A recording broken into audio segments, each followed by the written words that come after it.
اللہ تعالیٰ نے انسان کو بہت ساری نعمتیں دی ہیں، ہمیں رزق دیا ہے، ہمیں ایک جسم دیا ہے، اللہ تعالیٰ نے جو تحفے انسان کو دیے ہیں، پھر اس کے اوپر تمام اوپر اس کو ایک خاص شرف کے اس میں وَنَفَخْتُ فِيهِ مِن رُوحِي، اس میں روح کا تحفہ بھی ڈالا، پھر اس پر وحی بھی نازل کی۔ یہ تمام اعزازات، ان تمام جس کو ہم رزق کہتے ہیں نا، کھانے پینا، آپ کی جاب، آپ کا گھر، آپ کی گاڑی، آپ کی فیملی، یہ تمام آپ کے رزق ہیں، اللہ تعالیٰ کی طرف سے دیے ہوئے تحفے ہیں۔ اسی طرح آپ کے دوست، آپ کے احباب، آپ کے ٹیچرز، یہ تمام آپ کے رزق میں شامل ہیں۔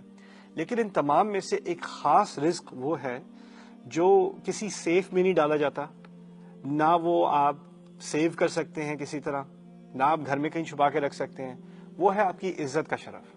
وَلَقَدْ كَرَّمْنَا بَنِي آدم، اللہ نے تمام آدم کی اولاد کو عزت دی، اس کو تکریم دی، اس کا کرم کیا۔ یہ تحفہ جو اللہ تعالیٰ نے دیا نا عزت کا، ہمیں اس کا احساس ایسا ہے جیسے کسی اور مخلوق کو نہیں ہے۔ کسی جانور کو عزت کا احساس نہیں ہوتا، انسان کو ہوتا ہے۔ کسی جانور کو الفاظ سے تکلیف نہیں ہوتی، ہمیں ہوتی ہے۔ کسی کے دیکھنے سے تکلیف نہیں ہوتی، ہمیں ہوتی ہے۔ اللہ تعالیٰ نے یہ خاص اعزاز جو ہمیں دیا، اور پھر یہ کہا کہ اس نے دی ہے عزت، اس نے دی ہے، یعنی جو چیز وہ دیتا ہے وہی لے سکتا ہے، کوئی اور نہیں لے سکتا۔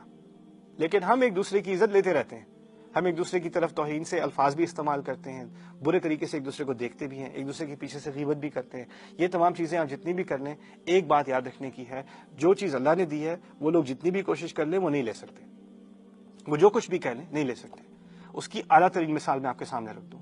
قرآن میں جو سب سے عزت دار لوگوں کا ذکر ہے، جن کا مقام سب سے اعلیٰ عزت کے اعتبار سے، احترام کے اعتبار سے، وہ انبیاء ہیں اللہ کے رسولوں کی۔ جتنی ہم عزت ان کی کرتے ہیں کسی کی بھی نہیں کرتے۔ آپ کو معلوم ہے، ان کا نام لیتے کے ساتھ ہی ہم علیہ السلام، ہمارے اپنے نبی کا نام لیتے ہی صلی اللہ علیہ وسلم، اتنا وقار، اتنا مقام۔ وَرَفَعْنَا لَكَ ذِكْرَكَ، ان کے بارے میں تو اللہ نے خود کہہ دیا، آپ کا مقام ہم نے اونچا کر دیا، اللہ تعالیٰ نے خود اونچا کیا۔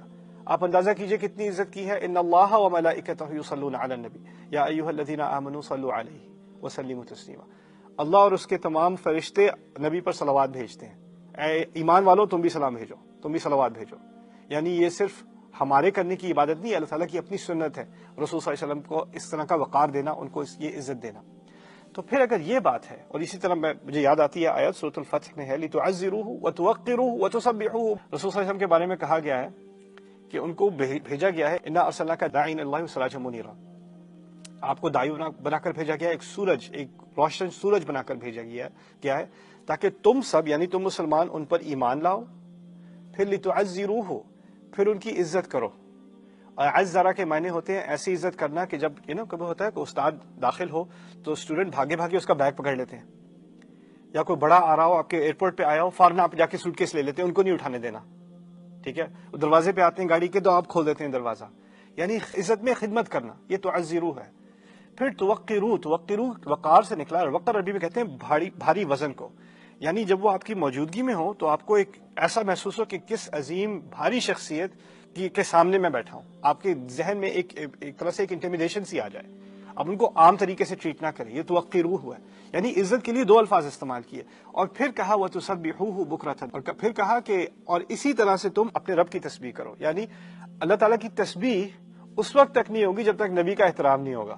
پہلے نبی کے احترام کے لیے دو الفاظ، پھر اللہ کی تسبیح کے لیے ایک لفظ وَتُسَبِّحُوهُ بُكْرَةً، یعنی جب تک نبی کا اپنا مقام نہیں مانو گے تب تک اللہ تعالیٰ کا مقام نہیں مان سکتے، تمہیں سمجھ نہیں آئے گی بات۔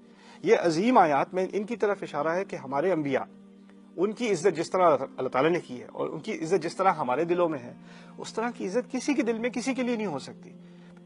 تو میں یہ آخری بات جو میں آپ کے سامنے رکھ رہا ہوں، اتنی عزت دی گئی ہے انبیاء کو، پھر اندازہ کیجئے کتنی بے حرمتی کی گئی ہے ہمارے انبیاء کی۔ پاگل نہیں کہا گیا، جھوٹا نہیں کہا گیا، جادوگر نہیں کہا گیا، دھکے نہیں مارے گئے، ڈانٹا نہیں گیا، ڈپٹا نہیں گیا۔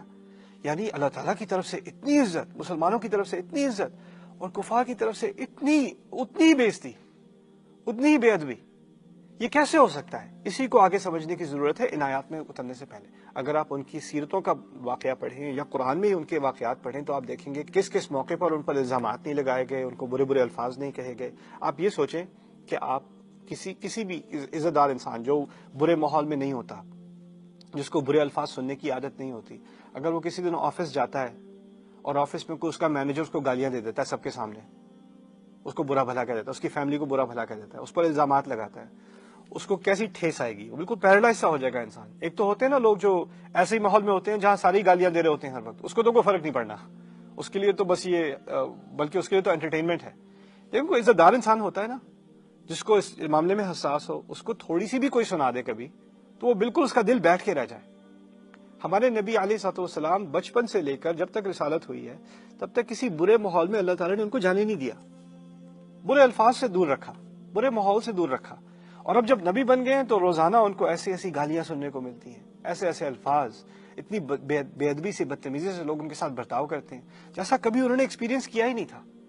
اور پھر قرآن ہی ان کو آ کر تسلی دیتا رہتا ہے, ٹھیک ہے وہ آپ کا مذاق اڑا رہے ہیں, ٹھیک ہے وہ آپ کو یہ کہہ رہے ہیں, وَاصْبِرْ عَلَىٰ مَا يَقُولُونَ, جو وہ کہتے ہیں آپ اس پہ آپ صبر کیجیے, وَاهْجُرْهُمْ هَجْرًا جَمِيلًا, ان کو بس آپ اچھے طریقے سے انہیں چھوڑ دیجیے, ان سے ہجرت کر لیں, آپ دور کہیں چلے جائیں.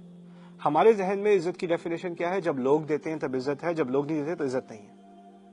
اللہ تعالیٰ ہمیں کیا ڈیفینیشن سکھا رہے ہیں؟ وہ خود دیتا ہے, تُعِزُّ مَن تَشَاءُ وَتُذِلُّ مَن تَشَاءُ, تو ہی عزت دیتا ہے جسے چاہے, تو ہی لے لیتا ہے جس سے چاہے, کوئی اور دے نہ دے. اگر آپ کی عزت اللہ تعالیٰ کے سامنے ہے تو ہے, کوئی اور ساری دنیا آپ کو عزت دے دے, اللہ تعالیٰ کے سامنے آپ کی عزت نہیں ہے تو نہیں ہے. فرعون مان لیں, دنیا کا سب سے عزت دار انسان, اتنا بڑا بادشاہ, اور پھر ایسے انسان کو جب اللہ تعالیٰ نے عزت نہیں دی تو کیا فائدہ؟ میں یہ کہنا چاہ رہا ہوں کہ قرآن میں سب سے باعزت عورتوں میں مریم سلام علیہ کا شمار ہوتا ہے, لیکن دنیا میں جتنی توہین ان کی گئی تھی شاید ہی کسی عورت کی گئی ہو. ان سب باتوں کو سمجھنے کے بعد کہ اصل رزق اللہ تعالیٰ نے جو ہمیں دیا ہے اس میں سے سب سے بنیادی رزق عزت کا ہے, اور وہی دیتا ہے اور وہی لے سکتا ہے.